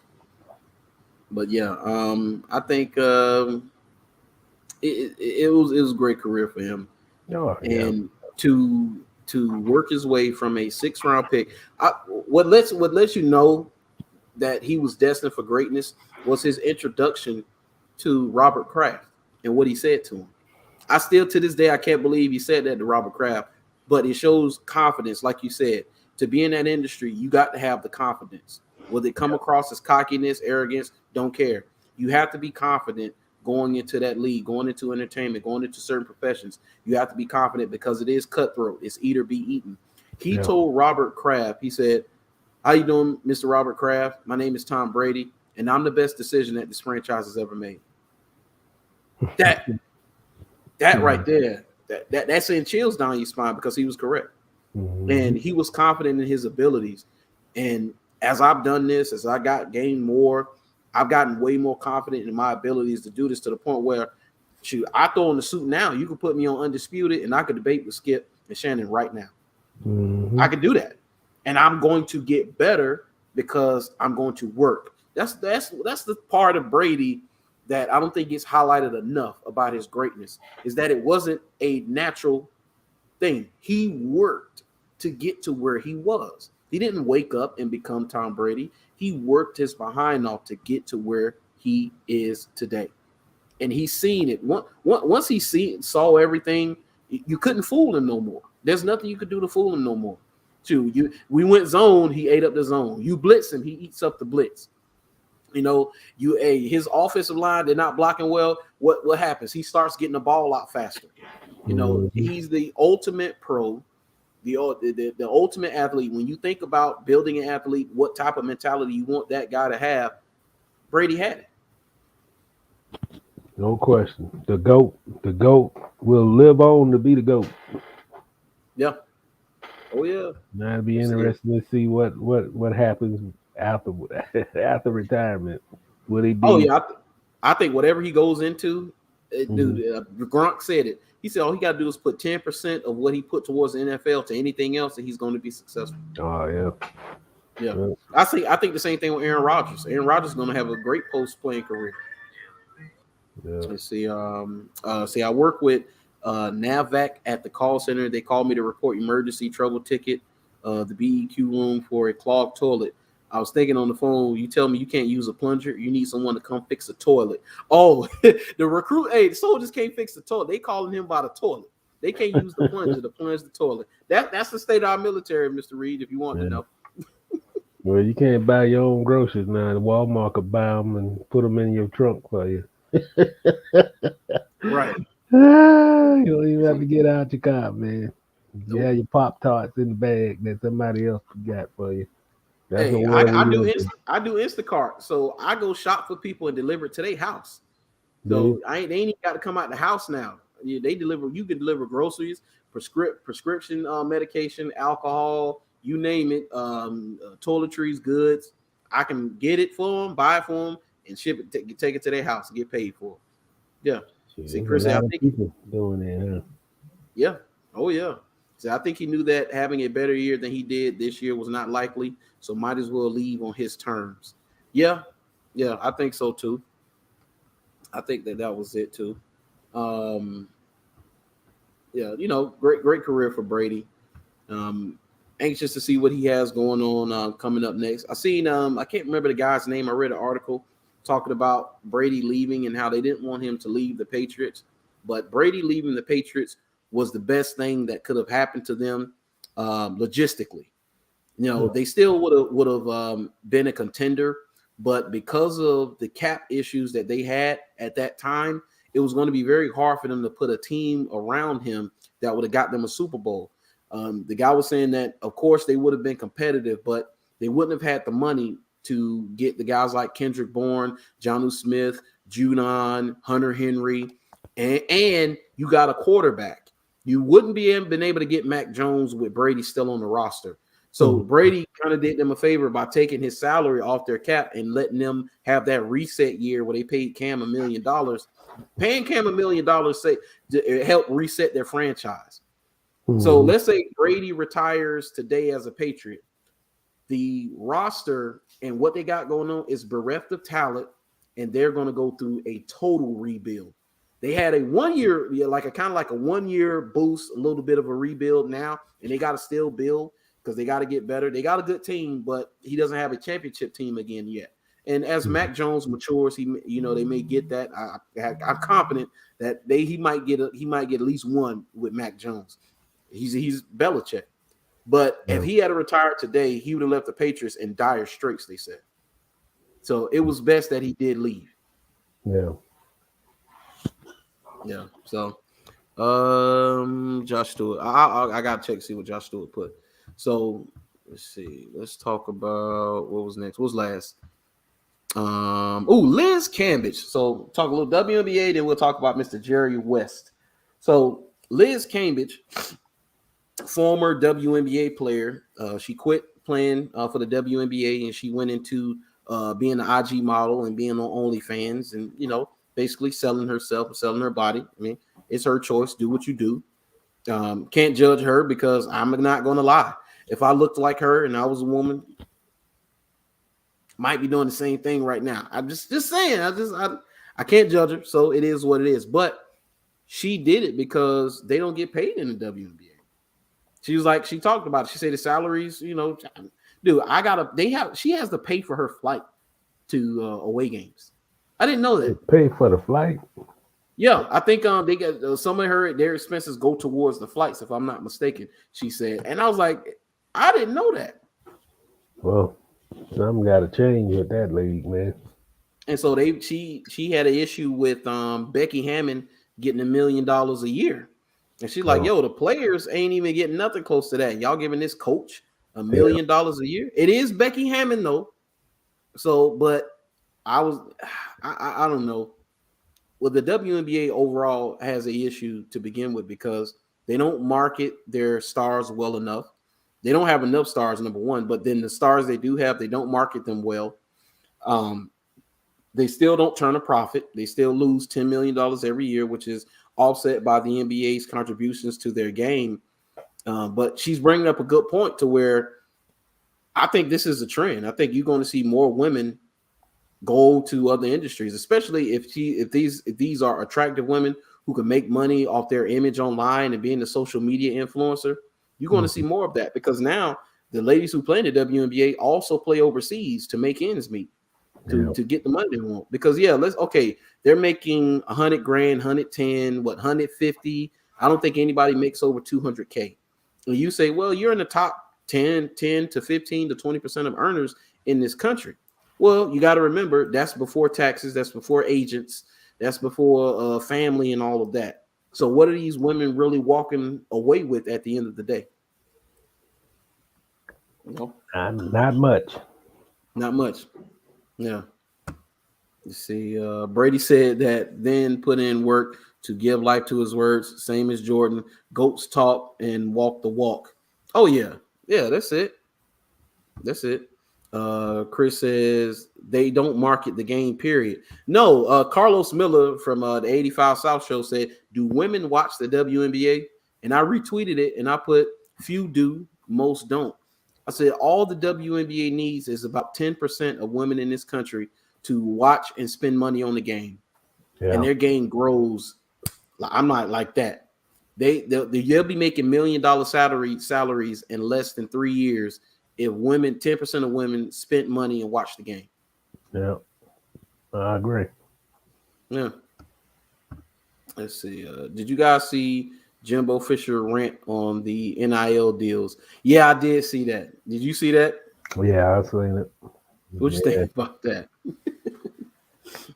Well, he got 8 top, what they call it, 5 stars. He got 8 of them. You got 8 of them. So whatever, I think they're being criticized just the fact that they got. I believe they ended up rated number 1 overall with the number 1 overall class.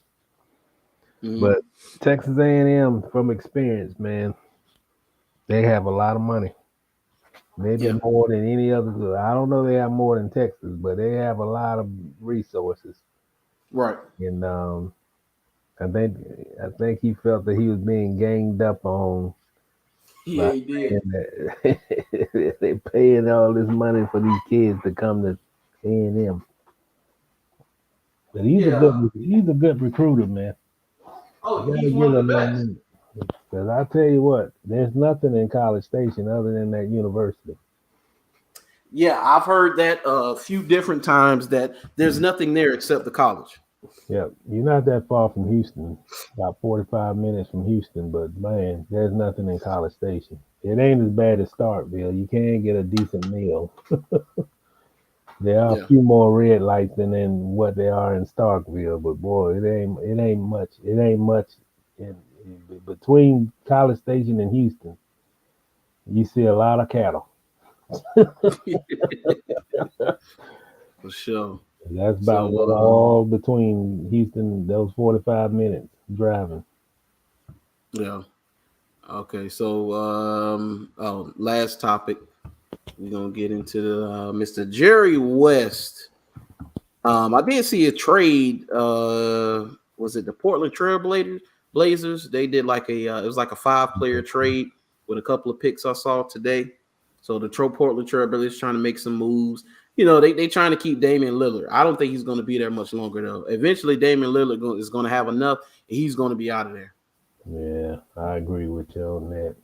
Too many losses. Yeah. Yeah. Okay. So this is what I want to bring up. So Mr. Jerry West, hold on, let me see. So Liz went from WNBA star to OnlyFans. Now that's a hell of a career change. She's more pretty than fine, in my opinion. Yeah, she's pretty good. And she's 6'8". She's 6'8", but she's a pretty girl. But yeah. Huh? Who is that? Liz Cambage, who he was talking about. Yeah. Who changed her career, who basically left the WNBA. She's not making any money, so I don't blame her. It is what it is. Yeah, but let's talk. Parker be on on the NBA TV show. Candace. Oh, Parker. Candace. Yeah. That's how she making her other money. Yeah. That's exactly how she making other money. Let's see. Here we go. So Jerry West calls relationship with Lakers horrible, says it's too late for any kind of reconciliation. He said West went so far as to suggest he wishes he never would have played for the Lakers. Wow. I didn't see that part. Say last April. What'd you say? I say that's deep. That's deep, isn't it? I didn't know that part. I knew that he had issue, but I didn't know he said that. He said last April when Jeannie Buss named her top 5 most important Lakers of all time on the All the Smoke podcast, Jerry West was conspicuously excluded in favor of Kareem Abdul-Jabbar, Kobe Bryant, Magic Johnson, LeBron James, and Phil Jackson. Wow. So, yeah, I remember that. I remember when she did that. It said, given his contributions to the franchise as both a player and executive, West called the slight one of the most offensive things I've ever heard in my life. That wasn't the start of West's beef with the Lakers. It certainly wasn't the end, which doesn't appear to be anywhere in sight. Named to the NBA's 75th anniversary team, West, a current Clippers consultant, was recently slotted at number 14 on the athletic rankings of the top 75 players of all times, which are initially unveiled by the NBA. Let's see. He did an interview with the Athletic, calls this relationship with the Lakers horrible, and went so far to suggest he regrets playing for the franchise, which is a pretty heavy statement considering that there are the only handful of athletes in any sport as inextricably linked with a particular franchise as West is with the Lakers. Yeah, when you think of a certain franchise and you think of players linked, when you think Jerry West, you think Lakers. You don't think anything else. Same with Magic Johnson. I think Lakers. Jordan, I think Bulls. He's one of those guys. He said, one disappointing thing about my career is that my relationship with the Lakers is horrible. He said, I still don't know why. And at the end of the day, when I look back, I say, well, maybe I should have played somewhere else instead of with the Lakers, where someone would have at least appreciated how much you give and how much you cared. Neither West nor the Lakers have ever fully outlined the details of their rift, but there are well-chronicled bullet points after West lost post as a Warriors consultant in 2017. He made it known that he would have liked to return to the Lakers to end his career where it began, but the Lakers didn't want him back. He went to the Clippers, their gain, and now they have Kawhi and Paul George. So after he went to the Clippers, he said he believes his fallout with the organization was the reason Lakers parted with his son, who worked for the Lakers for a decade. He said then in what the Athletic refers to as the last straw, they took away his season tickets, which apparently was promised to him by Dr. Buss, the late Dr. Buss, years ago, and they did it by text to his wife. That is piss poor. Yeah. That's awful. That's absolutely awful. I've never seen anything like that. You're talking about a guy who was integral in making the Lakers are what they are today. You're not where you are today without Jerry West on the court and in the front office. And this is what you do. You take the tickets away, promised to him by Dr. Buss, and then you text his wife to let her know that he no longer has tickets. Yep. The world we live in, man. That's awful, man. I mean, what can you say? What do you think they've said to justify what they've done? Because I haven't heard them talk about it. I can't imagine. Think they can justify. That's why they silent of the land. Because they can't justify. So they be quiet. That's a PR move. You can't speak anything that could justify. Then don't say nothing at all. Right. Yeah. Let's see. Oh man, Josh Stewart say, I appreciate that, Josh Stewart. Julius Randle just requested a trade from the Knicks. I believe it. Wow. This season has been going. It's been rough for him. I will say that. Yeah, he's not getting the same amount of shots up either. I tell you what, though, man, Thibodeau can rub you in the wrong. I've heard that. I've heard that many times. 3-hour practices he's a tough guy. He can burn you out, man. Yeah, he can. Yeah, he can. All right. So, I seen the other one, Josh Stewart, you sent, where Brady said that the future's bright for Trevor on Instagram. Yeah, I saw that. Yeah, and he's right. The future is bright. It's just the Jaguars are going to dim his light, which is absolutely ridiculous. But it is what it is. But got any closing thoughts before we get out of here? Whether it's about the Jaguars, coaching search, or whatever. Oh man, just I'll tell you what, boy. The off seasons are becoming more difficult than the season, to be honest. Even though this is the second year in a row that they done had a coach search, but I think Doug Peterson will be a good fit here. He knows how to work with quarterbacks, experience. This franchise won't have to go through all the drama and all that like they did under Urban Meyer. It's just, it's just like the first. I rank it as this. First important thing the Jaguars had to do was get a good head coach. Second thing they got to do is evaluate talent. Don't all put it on draft picks. Maybe try to work some deals to get some veterans help in here. And they got to resolve this Trent Baalke situation, man. You can't have a guy on your staff that's hurting the business of the team. You can't sacrifice one person to for the long term and short term sake of the franchise. If he's detrimental, he shouldn't be on the job.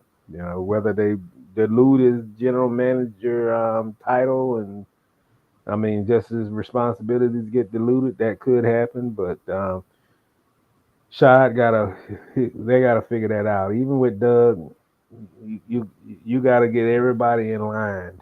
You can't have where the whole city thinks this guy is, because the first wrong move they make, who they gonna blame? They gonna blame Trent. So he's got to go. Yeah. Well, that's my last word. I mean, okay.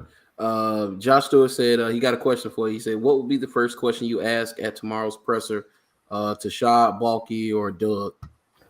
Well, speaking of questions, I got about 15 of them in my notebook. Okay. They raised my hand. You know, I might cause some problems that they'll probably pick me the seventh or so. But I like to ask I mean, my first question would be, why did this search? But it was dysfunctional. It took too long. You had a first set of candidates. You spoke to Doug Peterson on December the 28th, and you don't speak to him again on until February the 1st. And how do they feel? I mean, how do they feel that on record there's been candidates said that I'm not taking that job because of Trent Baalke? So I mean, I think the biggest question to ask at this point, now that you hired your coach, is how do they move forward with Trent Baalke? Is he going to remain with the same responsibilities as GM, or there's going to be a restructure of the front office? That would be my first question. Yeah. And I think my first answer is probably going to be, let's focus this press conference on Doug Peterson. You know, we don't want to get into all that. There'll be another day for that, and then there'll be another day. We'll be, well, we haven't talked to the owner in 9 months.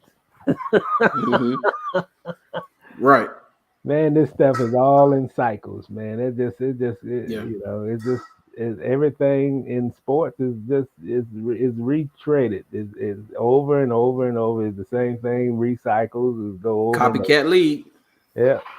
But the owner has to be accountable. And to answer another thing to this question, what happened with the Byron Leftwich situation? I think that's important, that he has to explain that. And he haven't even explained why did you reach the point where you had to get rid of Urban Meyer? He hadn't said that in his own words. Yeah. Wow. Yep. Not many questions for Doug. I mean, I think Doug will be sitting at the table, and there are going to be more questions directed at the owner and Trent Baalke than probably Doug Peterson. Yeah. Yeah. Their dysfunction is going to overshadow Doug Peterson's day. Yeah. It is. Yeah. Yeah. Yeah. And it only makes them look bad if they can't answer questions. Like, you can't tell the public, because it ain't about one reporter and, you know, well, I'm not going to answer that to this reporter. It's not eeny, meeny, mo with the reporter. The question is, what are you telling your fans who's spending the money to come see you play or got season tickets, already put a deposit on season tickets for next year? You have to send your message to them, you know, and be honest. Don't, you know, I have problems with false truths and diluting it and changing the narrative, and get upset when you're asking questions that everybody needs to know the answer to. And it's like, well, we're not going to sit up here at this press conference and just talk about how great Doug Peterson, what is it going to take for him to win in Jacksonville? There's a lot more stuff going on. You know, you got to find out, is he going to have the tools to win? Yeah. With a GM that's not very good at his job. So yeah. And what he said about this, that, I mean, that's a pertinent situation, man. And Spielman, not just Spielman and the fact that he might come to Jacksonville. What is his role? Will he be over football operations? Because it don't make sense for him to come to Jacksonville and work and be told what to do from Trent Baalke, who clearly is the problem. Yeah. So you know what? The sad point of it all, I don't think the majority of those questions are going to get answered in an accurate way. Yeah, I don't think so either. I don't think so either. I think 49 days since Urban Meyer was fired. That's a long time. That's a long time to be without a coach. And now he set the franchise back just by that amount of time. Yeah, he got to scramble to find assistant coaches. You got free agency about a little more than a month away. They got to make a decision on Cam Robinson in 2 weeks. So there's a lot going on, man. Yeah, it's a lot going on. So, well, man, we'll see how things progress and go forward. We'll see how that presser turns out tomorrow. We'll see what Spielman does and what capacity and what role he has. And, we could hope for, better days. I think that, there's a lot of fans who, they say they're entering the fan transfer portal. They're putting their fandom up and looking to choose another team because of dysfunction here. But I'm not going to lie about something like that, because I could say that and then say, oh, I'm going to go be a Ravens fan. I'm going to be a Panthers fan or be a Buccaneers fan or whatever. As soon as Trevor Lawrence goes God mode one time, I'm going to be right back to watching. I mean, I want to see this kid progress, and I want to see him play. So I'm going to watch the Jaguars, but I don't have to like it. That's Doug Peterson's number one job. Yeah, Trevor. Develop Trevor Lawrence. Yep. That's his number one job. And make sure he hires some good assistant coaches. That's another one. Yep. Got to get good assistant coaches. Bring back McCardell. Yeah, bring back McCardell. Yeah, man. So, well, man, I appreciate y'all for tuning in. Man, we stayed steady, man. The numbers will stay steady today. They jumped up there, man. I appreciate y'all for watching, tuning in. That's man, Kano Local Sports. He put the video on his community tab on his page. He got like 3,500 subscribers. So some of them saw it, they came in. Some of them subscribed. I appreciate that. Matter of fact, Sunday, me and Kano Local Sports probably do a little short show Sunday. I don't know what time, but it'll be on his platform. So, look for us over there. For all his followers, I'll be over there soon. Kent Cruz, he's going to be boxing. I think tomorrow he has a match. I talked to him today on FaceTime. He was going for his weigh-in. So I can't wait to see him. He's finally getting back to boxing. I interviewed him. He was one of my first interviews when I first started the channel. And if you go back and look at that video, Mr. Reid, look like I shot it on a potato. Yeah, it's different, man. I came a long way, man. But hey, look for me there. I'll be on another platform tomorrow. I'll share it on my Facebook. I'm gonna talk. What was the topic? The truth is new hate speech. People can't stand the truth. They want to be lied to. So when you speak the truth, it's like you're speaking hate speech to them. So we're going to do that tomorrow. We're going to break it down. I share it on Facebook so you guys will see it. Me and Mr. Reid will be back next week. We do Super Bowl preview next week because, do a Super Bowl preview. We'll break that down, and any other Jaguar news, we'll talk about it. Man, get you some rest, man. It's been a tough week for you, I know, man. So get you some rest, man. I know you need it. I tell you, I 10 by 10, boy. I tell you what, boy. Yeah. That ain't the best interstate to drive on from here to Pensacola and Mobile or whatever. So, yeah. Hey, Josh Stewart brought up one of your favorite people. He said, "Yeah, I can't wait to find an upgrade from Warhawk." Yeah, he's looking for a new job too. I heard he's a candidate somewhere, but man, yeah, he was a problem. He was doing 1990 coaching in 2022, and then every time you ask him, "Oh yeah, we making progress," and then so yeah, he will not be retained. I'm making that prediction. Yeah, right. Hey, this is the other prediction. Will Taven Bryan be off the roster come 2022? Well, in 2022, is this finally it for him? It'll be a couple of more weeks, and he'll be that unrestricted free agent. That's when you can tell how good he'll be. Right. Because he might have to. He might have a hard time getting signed by somebody, and then he'd be probably playing for peanuts. Probably. But he's one of the worst first round guys I've seen. He's almost as bad as Derek Harvey. Almost. Almost. Yeah. So he said, awesome show, fellas. Ness say, awesome show, fellas. Be safe, Uncle Jay. Yes, sir. Appreciate that.